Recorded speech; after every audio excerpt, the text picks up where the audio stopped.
Next up, we have Rhapsodia Roscida from the Genshin Impact The Unfathomable Sand Dunes soundtrack. Once again, everybody, this is a Basterd's LFA, a layman-friendly analysis. I'm a professionally trained musician and composer, and my objective here is to explain things in a way so that you don't have to be one to understand what is happening here musically. Yes, I'm looking at the camera now because I changed my setup around a little bit, and I'm getting used to it, okay? I'm getting used to it. So if you like the sound of that, make sure you're following the channel, subscribe to the channel, whatever term you want to use, like the video, share the video, leave a comment, turn on notifications, become a member. Once again, everybody, what happens if we reach 10,000 on YouTube before Christmas? The the gaming channel, members get early access, artists let's collaborate, how to request songs if you're not on the stream. I have a spiel for this and a bunch of other stuff at the end of the video, so stick around for that. Disclaimers showing on your screen right now, so go ahead and pause the video if you want to read them in full.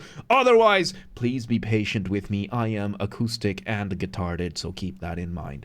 With that said, let's go ahead and do this.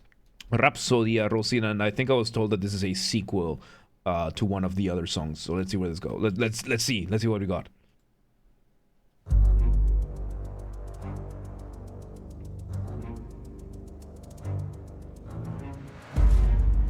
Okay, so we start with 2 layers of bass. We start some drums, 2 layers of drums. We have a sequel.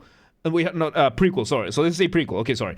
So we have a synth, a bass synth, giving us that initial pedal tone. We're holding a pedal tone. Pedal tone just means that a pedal tone or pedal note is just a note that is held forever. This comes from the piano pedals, by the way. As you can see, usually pianos have 3 pedals. One of them is a sustain pedal that just holds down the note. So the term pedal note, that you just hold a note and you just let it hold there, that's kind of where it comes from. So we're having that, and then we are having our double basses doing what is called arpeggios. Arpeggio is when you play a chord 1 note at a time. So let's say, for example, here was C minor, and here it is arpeggiated, right? And we're doing this really fascinating rhythm. It's very nice and syncopated, very uneven. So syncopation, by the way, syncopation is when you play against either your drums or your metronome, which is, right now, as you can hear, very uneven, very unstable. Let's see where it goes. And thank you, Maya, I appreciate it. Okay, we bring in some cellos as well. Oh, we bring in a trombone. So we are slowly building up what is called a polyrhythm. We're having a polyrhythm going on over here.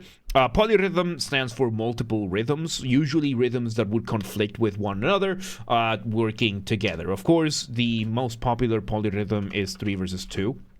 Polyrhythm, where you have one note doing one side doing 2 notes or 2 beats, while the other one does 3 beats during that same time. So let's say we have this one doing 2, right?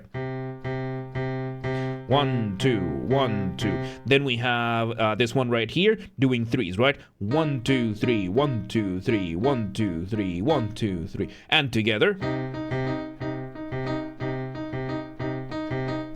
So we have this kind of stuff. Of course, there's a bunch of different polyrhythms that you can get. I'm not going to get into that right now. The whole point right now is that we're doing this with different types of rhythm altogether. We're doing some very intricate rhythms over here. We bring in the cellos as well.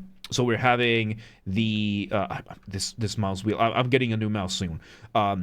Because the scroll wheel is very much not working anymore. So we have the cellos, which is these big ones that you lie against your body, and then you have the double basses playing together in what is called the bassi.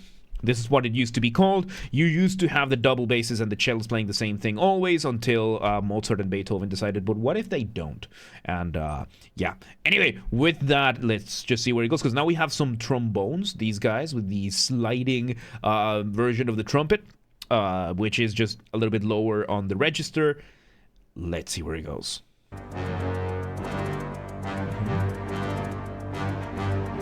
So there we go. We are... Ooh.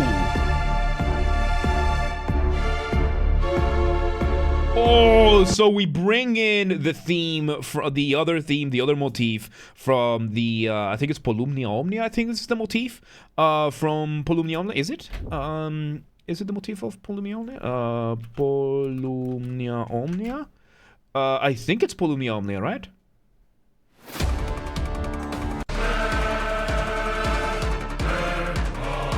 Oh, it's the Fatui leitmotif.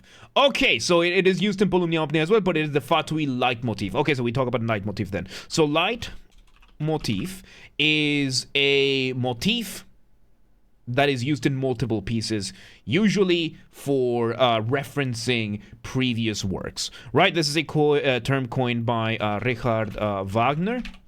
And did you see Neurochrums? I don't know. I don't even know what my front page is anymore. Anyway, so we have Richard Wagner, who realized that sometimes you want to be able to refer to previous melodies before. So a leitmotif is basically a theme reference kind of melody that you use to reference the original work. Right now we're having the Fatui theme, and which is called the leitmotif. Every leitmotif is a motif. Motif, of course, being the smallest version of your musical idea. They see the essence from which everything else comes from. Not every motif is a leitmotif. A motif becomes a leitmotif when it is used in a second or further piece for the purposes of referring back to the original theme or the original piece, which is what we are seeing right here with the strings, with the violins. Let's see where it goes. And we're having that polyrhythm with the percussions, right? We're having those drums giving those polyrhythm. Oh, the drums are doing the rhythms that the cellos and the trombones were doing. Oh, that was really cool. That's really cool. It's the same rhythm, just now put in a proper beat. Okay, so there you go. Now we're bringing this other material. So it looks like this one is very much reference heavy, and we're bringing in now the chorus, the male chorus, giving us more polyrhythm. It's very polyrhythm heavy. And now we're having what? Several woodwinds now, giving us another motif. Fatui leitmotif with a heavier drum now. Now we're having, of course, the strings being doubled. We're having the violins, violas, and I think the cellos as well, all playing this leitmotif. Really, really cool. The drum sounds like heartbeats, kind of, but kind of not. The drum is giving us a very steady beat, which is giving me more like like a disruptive pace.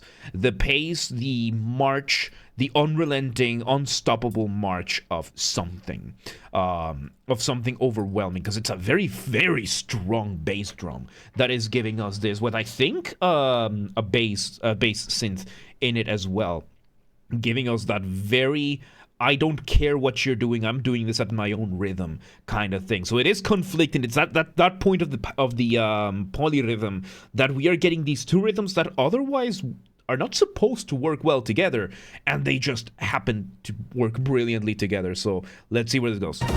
Very accurate for the context. There you go. There we go, continuing, and we bring in the brass. So we have the trumpets and trombones now playing doublings with these. As I said, doublings when you have more than one instrument playing the same thing at the same time.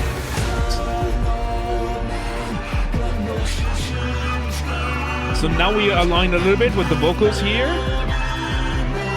Really cool melody here.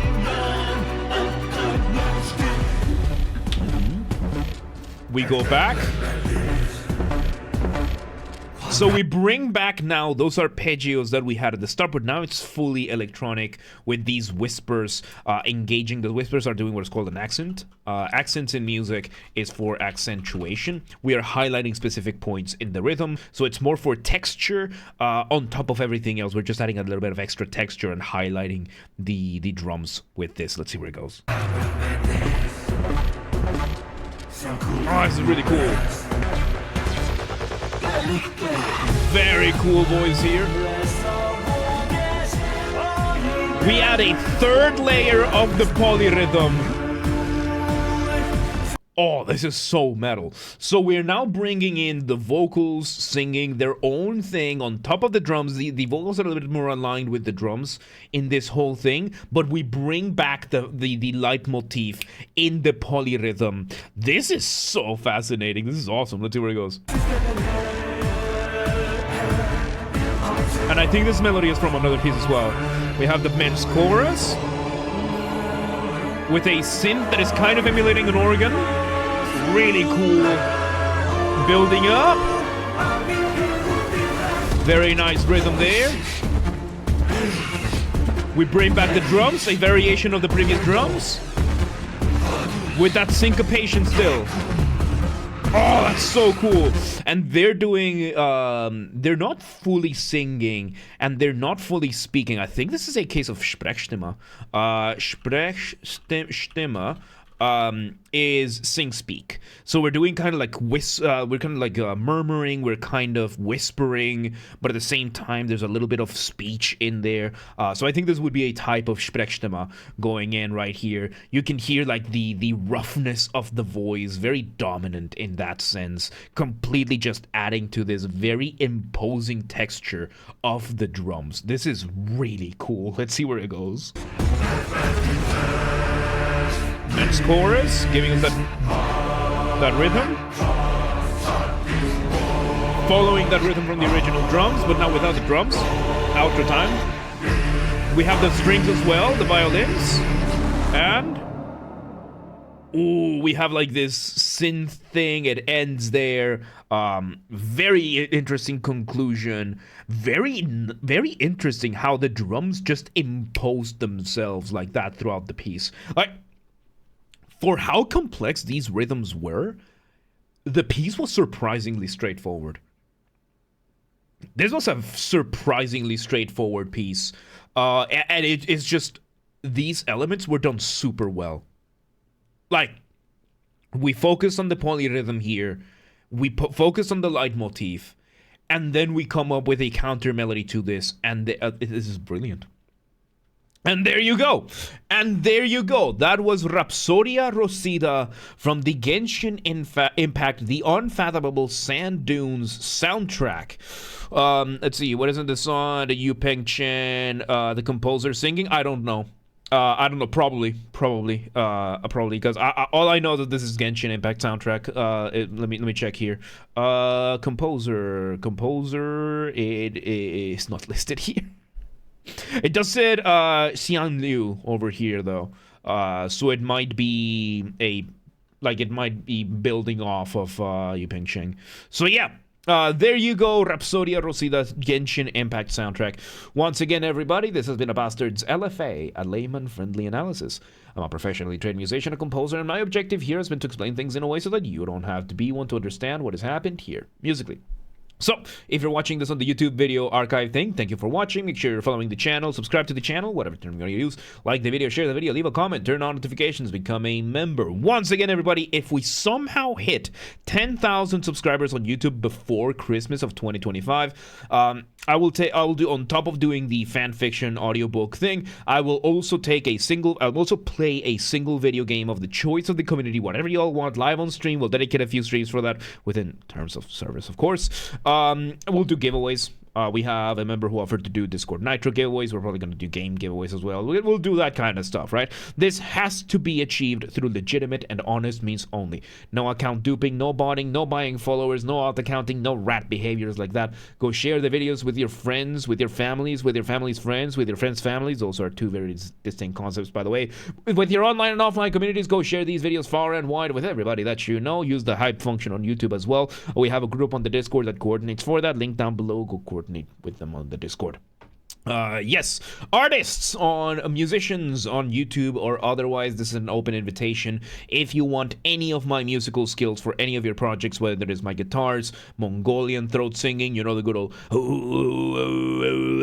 kind of thing, regular singing, voice acting, whatever it is, reach out, let me know, whether in the comments, Instagram DMs, Twitter DMs, Discord DMs, whatever it is, right? Just reach out, let me know, let's work together, right? And if you're in the audience and you know somebody that could benefit from any of these skills, reach out, let them know.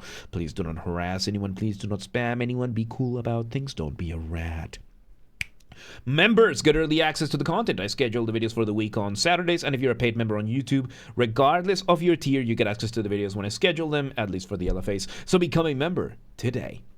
If you want to listen to this without me interrupting every 3.5 seconds, I will be linking in the description down below.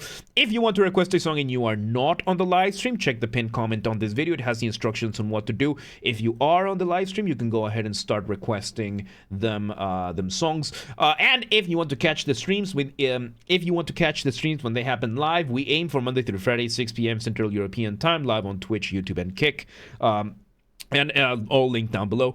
And if you're not in Europe, do not worry. We have the full up-to-date streaming schedule showing in your local time zone in both Discord and Twitch. So if you live in Taiwan and you're like, yeah, but what time is 6 p.m. in Hungary? I don't live there. Do not worry. Just go to Discord or Twitch. They're both linked down below. And they're going to show the stream in your local time zone. And follow the gaming channel. I have a gaming channel because, of course, I have a gaming channel. I'm on YouTube. What else could I possibly have? Games are Basterd. That's where I put the gaming after show recordings when they happen. We record them live on stream as an after show, and then the recordings go there. Link down below, or just search on YouTube, same username as James R. Basterd, just swap the J for a G, and you got it. And yeah, there you go. Rhapsodia Roscida, man, Genshin music is just so good. Really, really good stuff. Really good stuff. But yeah, let's move on.